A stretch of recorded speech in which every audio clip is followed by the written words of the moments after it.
Welcome sa Durs 2.0. Fresh at nagbabagang happenings bang hanap mo? Mga padabarkads man yan o mga trending topics? Pwes, sagutan natin yan. Kaya naman isubscribe nyo na ang ating channel para sa mga nagbabagang balita everyday. So ayan, welcome back again sa ating YouTube channel mga kadabarkads, and for today's video, ang pag-uusapan natin ay tungkol sa mga importanteng kaganapan sa loob at sa labas ng Itbulaga. And unahin na nga natin itong binahaging picture ng TBJ na page, no? Sa kanilang Facebook yan, syempre. So ito ay patungkol kay Alan K. So isa po sa mga nabunot kasi kahapon dito po sa Sugod Mall, mga kapatid. Dala-dala po yung picture nila ni Mama Alan K. So siguro mga ilang dekada na to mga kadabarkads. Kasi medyo chubby pa dito si Alan K, tapos medyo bata pa siya.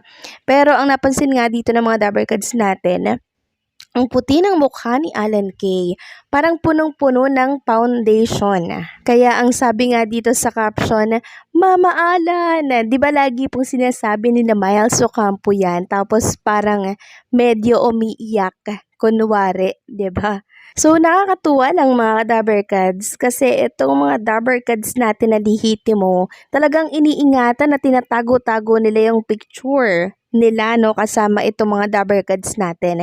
Kaya pag nagkaroon ng tsansa na ma-meet nila itong mga dabarkads, talagang pinapakita po nila, 'di ba? Kaya kahit ilang dekada pa yung lumipas, eto, buong-buo pa din yung picture ni Alan K. kasama po sila. Ano nga ulit yung laging sinasabi ni Ian Red? Nakakatuwa naman kung ganon. And speaking of Alan K., mga kadabarkads, nilabas nga po ng direktor ng Itbulaga yung 10 years ago na video po nitong Jowa Pau, Jose, Wally, and Paulo Ballesteros.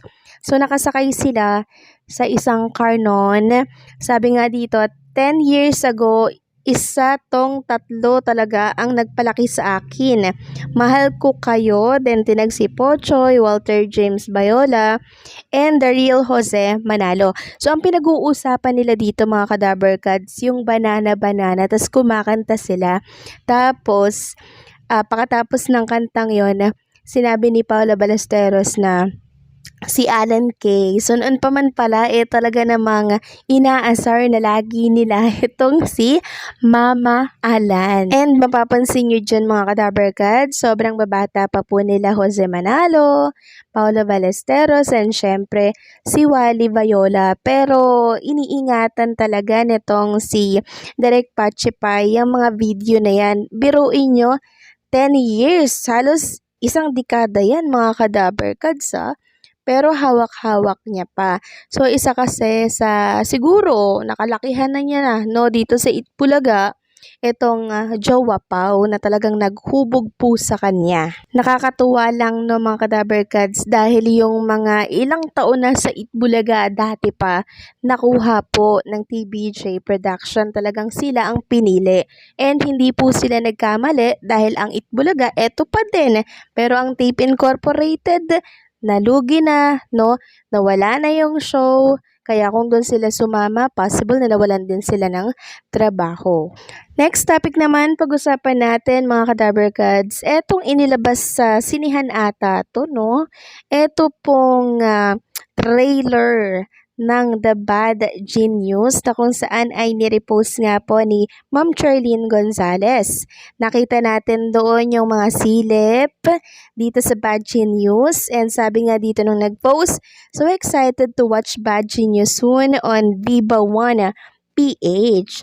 So siguro sa sinihan po ito mga kadabarkads, parang patalastas or commercial sa isang sinihan. So exciting naman to.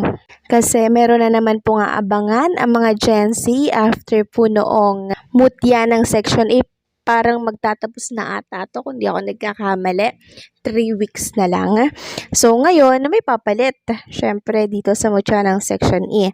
So next topic naman, pag-usapan natin itong pinost na video ng Lip Clinic PH. Tinag niya po dito si Paulo Ballesteros.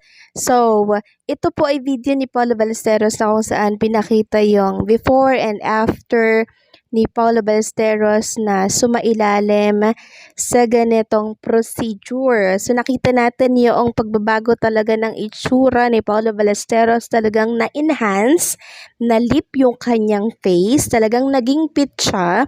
Kasi sabi nga po noong pinakang doctor nila dito sa clinic na pag naglolos ng weight, syempre nagiging loy-loy or laylay yung balat sa pisngi. Kaya ang gagawin nila or ang ginawa nila, nilift nila yung face no, nitong si Paolo Ballesteros. Parang nagpa-botox ganon para nababatak yung mukha ni Paolo Ballesteros na kahit nagkakaedad na, mga Kadaber Gods, parang bata pa rin yung looks niya, no? So, ganyan yung nakikita natin sa looks ni Paolo Ballesteros dito po sa Itbulaga. Syempre, kailangan po nila yun, 'di ba? Kailangan po nilang mag-invest sa looks nila kasi lagi po silang nakikita sa television. And syempre, ito yung kinakabuhay nila kaya kailangan talagang maglaan ng extra care, 'di ba, sa face.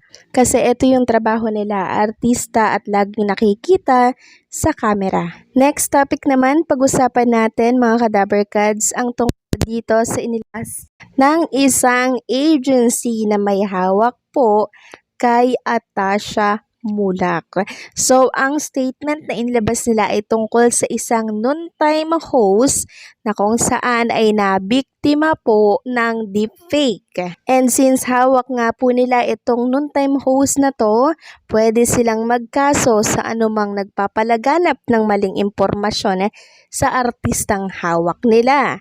So, sino ba yung noontime host na yan? Walang iba kundi po si Ann Curtis Smith. Sabi nga dito, a deepfake using Ann Curtis Smith's image is circulating. Don't be misled. So, ito yung announcement nila. It has come to our attention that a certain Facebook page is using the image of one of our artists, Ann Curtis Smith, illegally without any authority whatsoever. Please be informed that Ann is not connected in any way to the said Facebook page. The video is a deepfake, a product of AI artificial intelligence, and was made without consent of Ann nor or Biba. We do not condone such act, and those found responsible shall be dealt with severely and held civilly and criminally liable to the maximum extent possible under the law. We urge the public to be vigilant and discerning of online scams and illegal uses of AI to mislead and spread fake information. So yan po yung statement or announcement ng Biba Artists Agency. So kung sino daw po mga Kadaber Gods yung mapatunayang may sala no at nasa likod ng artificial intelligence na to gamit yung artist nila, ay pwede pong makasuhan. Kaya naman ingat po tayo at huwag magpapaniwala sa mga deepfake na nagkalat sa social media. So paano mga Kadaber Gods? Hanggang dito na lamang po ang update natin. Maraming salamat sa patuloy na pagsuporta.